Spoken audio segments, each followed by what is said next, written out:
Ilang bata, nagtaka. Nasaan ang mga taga-Yeshua? Wala na sila sa tabi nila. Nagagamit nila ang isang banal na sining. Invisibility rank 6. Kasama nila si Paris. Regalo ito ni Tio, para sa mga emergency. Saktong-sakto ang paggamit ko nito. Salamat, Isaac, sa invisibility.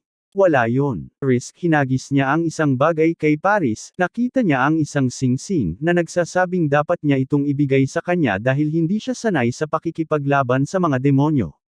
Nagpasalamat siya, sinasabing hinding-hindi niya ito malilimutan at ipapaalam niya rin ito sa hari.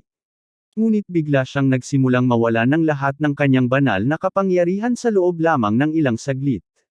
Napasigaw siya, Isaac. Samantalang sina Whisper at Isaac ay labis ang kasiyahan. Sinabi ni Isaac na may katuturan lang ito dahil ang prinsipe ang may pinakamatinding banal na kapangyarihan. Saan kaya nakuha ng tiyuhin niya ang ganitong klaseng halimaw? Tanong ni Shi sa kanyang sarili.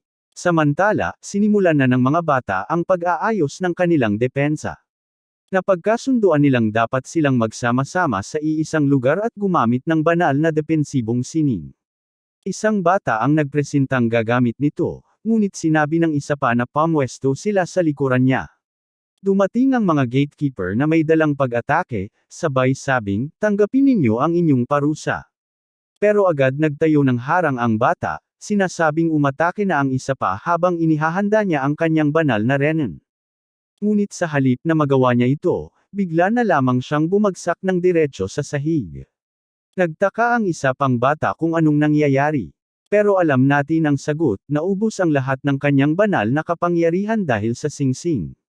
At makalipas lang ang ilang segundo, nangyari rin ito sa kanya. Napaluhod siya, walang laban. Naguluhan ang gatekeeper. Ano to? Anong nangyayari dito? Hindi siya makapaniwala sa kanyang nasaksihan. Naghahanap siya ng iba pang nalinlang. Sa puntong ito, nakita nating lumulutang ang singsing. Na-absorb na namin ang lahat ng banal na kapangyarihan sa panig nila, sabi ni Whisper. Ngayon naman, oras na para sa isa pa, sagot ni Isaac.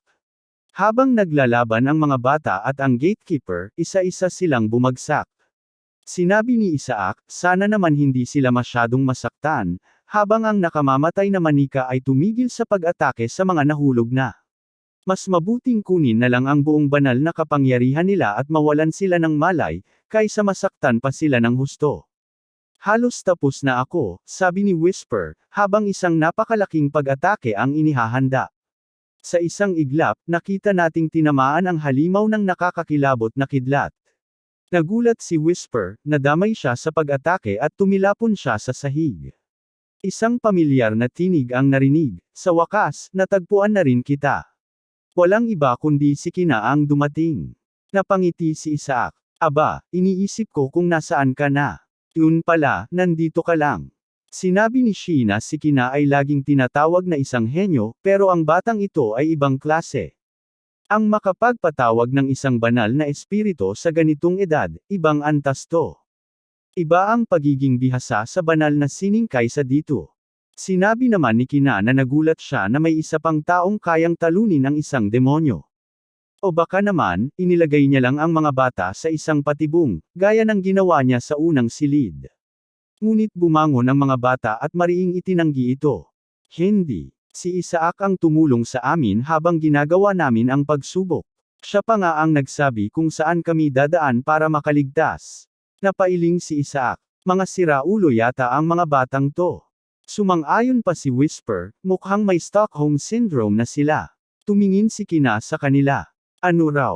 Naligtas. Hindi ba kayo nahihiya na tawaging kandidato para sa pagiging santo, tapos iniisip niyong nailigtas kayo ng isang sanggol? Ngunit sumagot ang iba pang bata. Ikaw, Kina, nasa likuran mo lang kami. Ano bang karapatan mong magsalita ng ganyan, wala ka namang ginawa nung nakita natin ang mga patibong. Mas karapat dapat pang maging santo si Isaac kaysa sayo. Sigaw ng isa sa kanila. At sa ganoong paraan, nagpatuloy ang laban. Ngayon, nagsimula ng magkaisa ang lahat habang pinapanood ito ni Nashi, sinubukan ni Shu na sabihin sa kanila na ang batang iyon ay isang demonyo. Pero habang patuloy silang nagdadaldalan, biglang yumanig ang lupa. Lahat sila ay napalingon pataas, takot, nang makita nilang may isang higanteng gintong orb na lumulutang mula sa langit. Iyan ang pintuan patungo sa ikatlong silid. Sabi ng isa, ibig sabihin, tapos na tayo sa pangalawa. Isang mahiwagang tinig ang pumuno sa paligid, binabati sila sa matagumpay nilang pagtatapos sa ikalawang silid. Ako ang huling tagapagbantay ng kayamanan, sabi ng tinig. Pumili kayo. Kukunin niyo ba ang inyong kayamanan dito at tatapusin ang pagsubok, o haharapin ang susunod na hamon at papasok sa ikatlong silid? Agad nilang sinabi na pupunta sila sa ikatlong silid pero nagbabala ang tinig. Piliin niyo ng mabuti. Tatapusin niyo ba ang pagsubok dito, o itutuloy ang isa pang hamon? Kung malampasan ninyo ang pagsubok, matutuklasan ninyo ang kayamanan ng ikatlong silid. Ngunit kung mabaigo kayo, mamamatay kayo. Napangiti si Whisper. Ramdam ko ang mana mula sa boses ng bantay. Tumango si Isaac. Ako rin. Isang dragon ito. Matagal na mula nang huli niyang makita ang ganitong uri. Walang duda, ang pagkabigo ay katumbas ng kamatayan. Ngunit kahit na ganoon, determinado pa rin ang mga bata. Masyadong mahirap ang pinagdaanan natin para lang sumuko dito. Kung makuha natin ang kayamanan, magiging mga santo tayo. Isa-isa silang sumang-ayon. Napailing ang dragon. Mukhang hindi ninyo naiintindihan na buhay ninyo ang nakataya sa pagsubok na ito. Ngunit hindi ko pipigilan ang kagustuhan ninyo. Sige, sumubok kayo. Nagsimulang makaramdam ng kaba ang karamihan, ngunit tila na-excite sina Isaac at Whisper. Sa isang iglap, bumagsak ang dragon sa lupa na tila isang makapangyarihang hukom. Sa lahat ng narito upang maging isang santo, oras na para sa huling pagsubok. At ang huling pagsubok, sa kabila ng lahat ng pinagdaanan nila, ang pinakamadali sa lahat. Isang tanong lang ang kailangan ninyong sagutin. Sasamba ba kayo sa Diyos o hindi? Sa harapan nila, lumitaw ang isang rebulto, isang estatwa ng Diyos. Nagulat ang lahat. Isa na namang estatwa. Bulong ng ilan. Pero hindi ito kahit anong Diyos lang, ito ang rebulto ng kataas-taasang Diyos. Nagpatuloy ang dragon. Ipakita ninyo ang inyong debosyon sa Diyos. Nagdududa ang mga bata. Ganoon lang ba? Parang napakadali naman ito. Dapat may patibong ito, di ba? Pagsubok daw ito. Ngunit galit na galit si Isaac. Anong klaseng kalokohan to? Wala siyang balak lumuhad sa harapan ng isang bastardong ito, ang mismong nilalang na nagdulot ng libu-libong taon ng paghihirap sa kanya, ang dahilan kung bakit siya naging isang kalansay sa simula pa lang. Isang bata ang lumapit sa estatwa. Kung panalangin lang para sa kataas-taasang Diyos, madali lang yan. Lumuhad siya, ibinaba ang ulo, at sinabi, ikaw ang karapat-dapat sa lahat ng kaluwalhatian at parangal. Ako'y isang hamak mong lingkod na sumasamba sa iyo. Napangiti ang dragon. Mahusay. Maaari kang lumampas. Napatalon sa tuwa ang bata, ang iba naman ay nagtinginan sa isa't isa. Mukhang ganun lang nga ka-simple. Tara. Tayo na rin, ngunit nang lumundag si Isaac mula sa ulo ni Shu, hindi papunta sa estatwa kundi palayo rito. Magdasal ka na lang, sigaw ni Shu. Sinipa siya ni Isaac sa binti. Anong iniisip mong baliw ako? Nang tingnan niya ang taas, nakita niyang lumalapit na si Kina. Ang tamang paraan ng pagsamba sa kataas-taasang Diyos ay itinuro na sa atin ng banal na simbahan, sabi niya, panoorin niyo't mabuti, sabay-sabay lumuhad ang mga bata, sinasabayan si Kina sa panalangin, pero may isang bata ang naguluhan. Bakit parang may mali? Tumingin ang dragon sa kanya. Bakit hindi ka lumuluhod? Ibig sabihin ba nito? Pinili mong mamatay. Nang marinig ito, napalunok ang bata. Gagawin ko na, sabi niya agad, sabay luhod. Ngunit biglang napansin ng dragon si Isaac, na hindi lumuluhod. Ikaw, sabi ng dragon, bakit hindi ka lumuluhod? Tumingin si Isaac sa estatwa. Puno ng puot sa kanyang mga mata. Baliw lang ang luluhod sa harapan ng gagawang to. Nagkatinginan ang iba. Ano bang problema niya? May issue ba siya sa pananampalataya? Sa puntong iyon, tumindi ang tensyon sa loob ng silid. Ibig sabihin, totoo nga na unti-unting nawawala ang pananampalataya ni Ashua, sabi ng isa. Sumagot si Shuri, tumigil ka na sa paglapastangan sa ating pangalan at lumuhad ka na lang. Ngunit ngumiti si Kina. Lahat ng ito ay near-record. Gusto mo bang mawala ang pagiging kandidato mo bilang santo? Tanong niya kay Isaac. Kahit gaano ka pa ka-Jose, tapos na ang lahat kung wala kang pananampalataya. Mukhang wala pala akong dapat ipag-alala. Dinag ang bigat ng hatol sa boses ng dragon. Ang anak ng isang santo ay nagpapakita ng kawalang galang. Pero walang pakialam si Isaac. So what? Sagot niya. Mas gugustuhin ko pang mamatay kaysa lumuhad sa harapan ng bagay na to. Patayin mo na lang ako kung gusto mo. Biglang bumigat ang hangin. Isang matinding puwersa ang bumalot sa paligid, nakakatakot na intensyon sa pagpatay. Ang mga walang galang sa akin ay mamamatay. Ngunit tumawa lang si Isaac. Gawin mo na. Sigaw niya. Mas mabuti pang wasakin ko na lang ang estatwa mo. Nagpanik si Whisper. Delikado yan, Isaac. Pero hindi nakinig si Isaac. Nagsimulang mamuo ang mana sa kanyang kamay, handa nang sirain ang estatwa. At biglang nawala ang lahat ng pagpatay na intensyon. Naguluhan si Isaac, pati si Whisper. Ngunit sinabi ng dragon, napakahusay. Ano? Nakapasok ka na sa ikatlong silid. Napatingin si Kina at ang iba pang bata, hindi makapaniwala. Ano daw? Kailangan naming magpakita ng kabanalan para makapasa, di ba? Paano siya pumasa nang hindi man lang nagdasal? Umisi ang dragon. Sa inyong lahat, siya lang ang may karapatang pumasok sa ikatlong silid. Ano? Bakit? Dahil siya lang ang tunay na may pananampalataya. Nanlaki ang mata ng mga bata. Hindi ba ninyo naiintindihan? Tanong ng dragon. Hindi kayo lumuhad sa Diyos. Lumuhad kayo sa isang estatwa. Sinasabi ba ng inyong pananampalataya na sumamba sa mga idolo? Nagulat ang lahat. Si Shu ang unang nakabawi. Kahit pahugis Diyos ito, estatwa pa rin ito. Isang idolo lang. Ibig sabihin, niloko lang tayo. Tama, tumango ang dragon.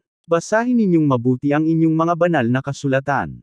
Nakasulat doon na hindi kayo dapat lumuhad sa mga rebulto.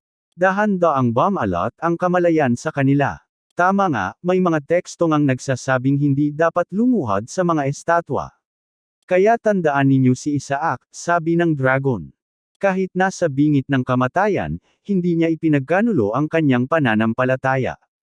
Siya lang ang tunay na karapat-dapat pumasok sa ikatlong silid. Napangiwi si Isaac. Pas, syempre, sagot niya, nagkukunwaring hindi siya apektado. Napatawa si Whisper. Ha ha ha, pasimple ka pa. Ngunit si Kina, galit na galit. Hindi niya matanggap ang nangyari. Lumapit siya, halatang napipikon. Hindi katanggap-tanggap to. Ano na naman problema mo? Tanong ni Whisper. Isipin mo naman. Ang batang yan, hindi pa nga marunong magsalita. Paano natin malalaman kung tumanggi siyang lumuhad dahil sa pananampalataya niya? Nagkibit balikat si Whisper. Halata namang nagseselos ka na lang. Alam ko. Sagot ni Isaac, pero napangisi lang siya. Nagpatuloy si Kina, kung talagang may matibay siyang pananampalataya, bakit wala siyang stigmata? Nagtinginan ang mga bata. Oo nga, bakit siya wala? At biglang natawa si Kina. Sa lahat ng kandidato bilang santo, siya lang ang walang stigmata. Paanong magiging santo ang isang walang stigmata? Umiti ang dragon. Kakaiba nga, hindi ba? Aba oo. Bakit wala siya? Maliban na lang kung nagtaas ng kilay ang dragon. Simple lang. Dahil isa siyang sanggol. Ano? Nagkatinginan ang lahat, hindi makasagot. Sinundot ng dragon ang ilong niya, parang hindi interesado. Ang mga sanggol ay hindi kinakailangang magkaroon ng stigmata. Nagpanteng ang tenga ni Kina. Ano? Hindi yan makatwiran. Ibig sabihin, pwede niyang igalaw ang katawan niya mula pa kanina. Napangisi ang dragon. Tama. At ngayon, sinasabi ko sa inyo, hindi ko kayo niloloko. Kung ganon, dapat kami rin. Sigaw ng ilang bata. Tama. Kahit isa lang sa amin ang walang stigmata, kami lahat meron. Kung siya makakapasok, dapat kami rin. Tumayo silang lahat, desperadong ipaglaban ang karapatan nilang makapasok.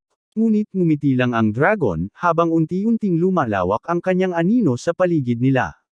Tumingin ang dragon sa kanila. Dapat ninyong malaman na hindi basta-basta lumalabas ang isang stigmata dahil lang sa galing ninyo. Ganon ba kayo kasigurado na dapat kayong makapasok sa ikatlong silid? Tanong nito. Sabay-sabay silang sumagot. Oo. Saglit na nag-isip ang dragon, pagkatapos ay tumango. Kung ganon, sige. Papasukin ko rin kayo. Napabuntong hininga ang mga bata sa ginhawa. Ngunit si Shu, alam niyang may mas malalim pang nangyayari dito. Hindi ito maaaring ganito kadali, bulong niya sa sarili. Biglang nagpatuloy ang dragon. Kung gusto ninyong sumugod sa apoy na parang mga gamo-gamo, di sige. Pasasaan ba't malalaman ninyo rin? Biglang naglaho ang katawan ng dragon, at sa likod nito, dahan-daang bumukas ang pinto ng ikatlong silid. Mula sa loob, isang matinding presyon ang bumalot sa paligid. Napasinghap ang mga bata. Napakalakas ng enerhiyang lumalabas sa silid, hindi sila makahinga. Ramdam ba ninyo? Tanong ng dragon.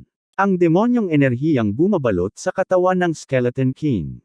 Ito pa lang, halos hindi na kayo makatayo.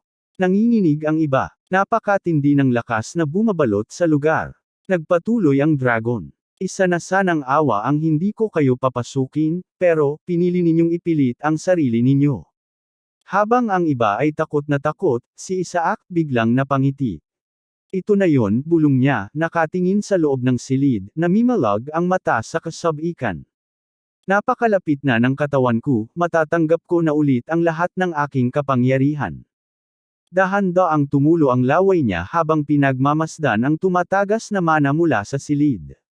Napalunok ang iba. Anong problema sa batang to? Sigaw ng isa. Mukha siyang demonyo sa hitsura niyang yan. Umisi ang dragon. Tandaan ninyo ang itsura niya ngayon. Ganyan ang mukha ng isang mandirigmang hindi takot sa kamatayan. Mandirigma may as. Isa siyang halimaw. Nagpatuloy ang dragon. Hindi pa huli ang lahat. Kung hindi kayo tulad ng batang yan na kayang tumawa sa harap ng kamatayan, umalis na kayo ngayon. Kung babalik kayo, papayagan ko kayong pumili ng kayamanan mula sa ikalawang silid. Nag-alinlangan ang mga bata. Si Shuri ang unang sumigaw. Paano natin lalampasan ang ganitong klaseng enerhiya? Mamamatay tayo sa loob. Bumalik na lang tayo. Sang-ayon ng iba. Pwede naman nating kunin ang pinakamagagandang kayamanan sa ikalawang silid. Pero tumayo si Ken, ang mata ay puno ng determinasyon. Hindi ko kailangan ang kayamanan sa ikalawang silid. Tumingin siya sa dragon. Gusto kong sumulong kasama ang lahat papasok sa ikatlong silid. Pakilagay sa pinakamahirap na difficulty ang lahat ng bitag sa loob. Ano? Sabay-sabay silang sumigaw. Buang ka ba? Muling nagtanong ang dragon. Iyan ba talaga ang gusto mo? Oo. Wala pang nakaraang santo o santas ang nakapagbalik ng Skeleton King. Napakunot ang noo ng dragon. Mukhang may alam ka tungkol sa ikatlong silid. Umisi si Kina. Walang kahit sinong santo o santas ang papayag na mamatay ang mga bata. Siguradong naghanda si Santas Melissa ng paraan para protektahan tayo. Tumingin siya sa dragon puno ng kumpiyansa. Ayoko nang marinig na pinili kong lumakad sa madaling daan. Kaya siguraduhin mong nasa normal na difficulty mode ang ikatlong silid. Napangisi si Isaac. Tangina, may sira rin tong batang to. Narinig siya ni Whisper at tumawa. Grabe ka rin namang makatawag ng baliw, ikaw nga mas malala pa. Natawa ang dragon. Kung iyan ang gusto mo, pagbibigyan kita. Mas madali nating matutukoy kung sino sa inyo ang tunay na magiging santo. At sa sandaling iyon, tuluyan ng bumalot ang presyon mula sa bangkay ni Isaac. Nagsimula ng buksan ang pinto, at dahan-dahan silang hinihigop papasok. Kina, gogo ka. Dapat iniwan mo na lang kami. Sigaw ng isa. Ba't mo kami nadamay dito? Ngunit huli na ang lahat. Isa-isa silang tinangay papasok sa ikatlong silid. Sa gitna ng isang dambuhalang kayamanan ng ginto, isang buto ng kamay ang nakalabas, isang kalansay na kamay. Muli na namang bumalik ang nakapapasong presyon sa paligid. Nagsimulang makaramdam ng matinding pagbigat ang mga bata. Pero si Isaac, excited na excited. Halos parang demon realm na rito, bulong niya, nakangisi. Biglang itinuro ni Whisper ang isang bagay. Tumingin ka roon, Isaac. Napatingin siya sa kalansay na kamay. Tingnan mong mabuti. Yan ang orihinal mong katawan. Napatulala si Isaac. Tangina, nakalimutan kong ang gwapo pala ng mga buto ko. Napangiti siya. Hindi na ako makapaghintay. Malapit ko na ulit makuha ang katawan ko. Siguradong unti-unting sumisip-sip yan ng lakas habang nasa loob ng silid na to. Nagsimula namang kabahan ang mga bata. Totoo bang yan ang bangkay ng Skeleton King? Tanong ng isa. Kung ganyan kalakas ang demonyong enerhiya mula lang sa kamay na yan. Napailing si Isaac. Mali kayo. Hindi yan ang kamay ko, ngumisi siya, yan ang hinlalaki ko lang. At ang totoo, yan lang ang tunay kong bahagi na naririto. Ang natitira, puro kopya lang. Pero kahit peke ang karamihan sa katawan, tuloy-tuloy pa rin ang pag-agos ng demonyong enerhiya mula rito. At mula sa gitna ng alon ng enerhiya, may nagsimulang mabuo. Isang nilalang, isang demonyo. Ang hitsura nito ay parang isang dambuhalang kambing na naglalakad tulad ng tao. Sigaw ng isa sa mga bata. Di ba ang bantay ng ikalawang silid lang ang dapat na demonyo dito? Pero ngumisi ang dragon. Di ba't kayo mismo ang nagsabing alisin ang lahat ng safety measures? Biglang itinapak ng demonyo ang paa nito sa lupa. Nag-vibrate ang paligid. Napakalamig ng presensya nito, sapat para manganginig ang bawat isa. Tumingin ito sa kanila, mga bubwit. Paano kayo naglakas loob na pag nasaan ang katawan ng hari? At sa isang iglap, isang nakakabinging alulong ang pinakawalan nito. Nagkagulo ang lahat. Kina, anong ginawa mo? Sigaw ng isa. Ano ngayon ang plano mo? Ngunit hindi natinag si Kina. Magtiwala lang kayo sa akin. Sisiguraduhin kong makakalabas tayong may kayamanang dala. Ang demonyong ito, isa siya sa 14 na elite demons. Isa sa mga pinagkakatiwalaang tauhan ng Skeleton King. Pero, ngumisi siya, dati na siyang nahuli ng Papal House. At pinag-aralan ko na kung paano siya tatalunan. Kaya't akin na ang kayamanang ito. Biglang nagniningning ang kanyang mga mata, kulay ginto. Luhod. Kasabay ng kanyang sigaw, isang nakakasilaw na liwanag ang bumalat sa paligid. Nagsimulang humiyaw sa sakit ang demonyo. Ano yang liwanag na yan? Sigaw ng isa sa mga bata. Yang liwanag na yan, yan ang tunay na kapangyarihan ng House PAP.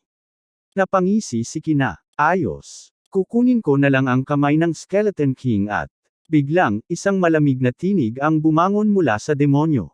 Ikaw ba? Napahinto si Kina. Parang tumusok sa puso niya ang tanong. Masyado itong malamig. Napatitig siya sa demonyo. Ikaw ba ang gustong humawak sa katawan ng hari? Biglang lumuhad ang demonyo. Ngunit hindi dahil sa utos ni Kina, kundi para umatake, parang isang hayop na handang manlapa. Tumalon ito, diretso sa may pasukan ng kayamanan, nagulat ang lahat ng mga magulang sa labas. Ano yun? Sigaw nila. Wala na silang naririnig mula sa loob. Pati ang demonyong pamilyar na ginagamit nila para manmanan ng silid, wala na ring sagot.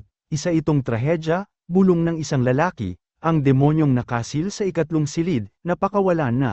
Nanginginig si Simon, isa yan sa 14 na elite demons, napatingin si Ri sa paligid. Pinagpapawisan ng malamig, nasa panganib silang lahat, nasaan ang matatandang dapat nagbabantay sa kanila. Sigaw ng isa, dapat matagal nang pinatay ang mga bitag sa loob, pero mula pa kanina, wala na silang balita, ang ibig sabihin, nasa matinding panganib ang mga bata. Dapat natin itigil ang ritual. Agad-agad, biglang, isang matinding liwanag ang bumalat sa portal. Napakaliwanag nito, halos hindi na sila makakita. Ano to? Napaatras ang mga nakapaligid sa portal. Si Riley, nanginginig. Bakit bumubukas ang kayamanan? Ang liwanag na to, ito lang ang ibig sabihin, isang bagay ang gumagalaw sa loob. At hindi ito isang basta ordinaryong bagay. Napatingin ng isang matanda, huwag kayong lalapit, sigaw niya. Baka may lumabas na demonyong enerhiya. Pero, sandali lang, napakunot ang noo ng matanda. Bakit hindi ko maramdaman ang presensya ng demonyo? Tapos na ba ang laban? Nagtanong ang lahat. Hindi makapaniwala, napatay na ba nila ang elite demon? Napangiti si HRY. Nagtagumpay si Kina. Nagpigil ng hininga si Ri. Isa sa mga bata sa loob ang nakatapos nito. Pero sino? Nagkasundo ang lahat sa sagot. Walang iba kundi si Kina. May dugong papa siya. Kaya hindi nakapagtataka. Ngunit habang nagdiriwang ang iba, hindi mapakali si Ri. Habang binabati si Kina bilang pinakapaboritong kandidato para maging santo, tumingin si HK Ken. Dahil lahat ng ito, nagawa lang namin dahil sa kanya. Ngunit sa isang iglap, dumilim ang tingin ni H, hindi dahil sa saya, kundi sa isang mas malalim na bagay, ang mga hanggal na Ashua. Paano nila nagawang hamanin ang aking awtoridad? Ngayon na ang katawan ng Skeleton King ay nasa aming mga kamay. Wala na silang magagawa kundi yumuko sa amin. Ang kanilang dangal at karangalan, wala na. Biglang naputol ang tensyon ng isang matandang nakabantay ang sumigaw. Bumalik na ang mga bata. Napalingon ang lahat. Mula sa kayamanan, isa-isang lumabas ang mga bata.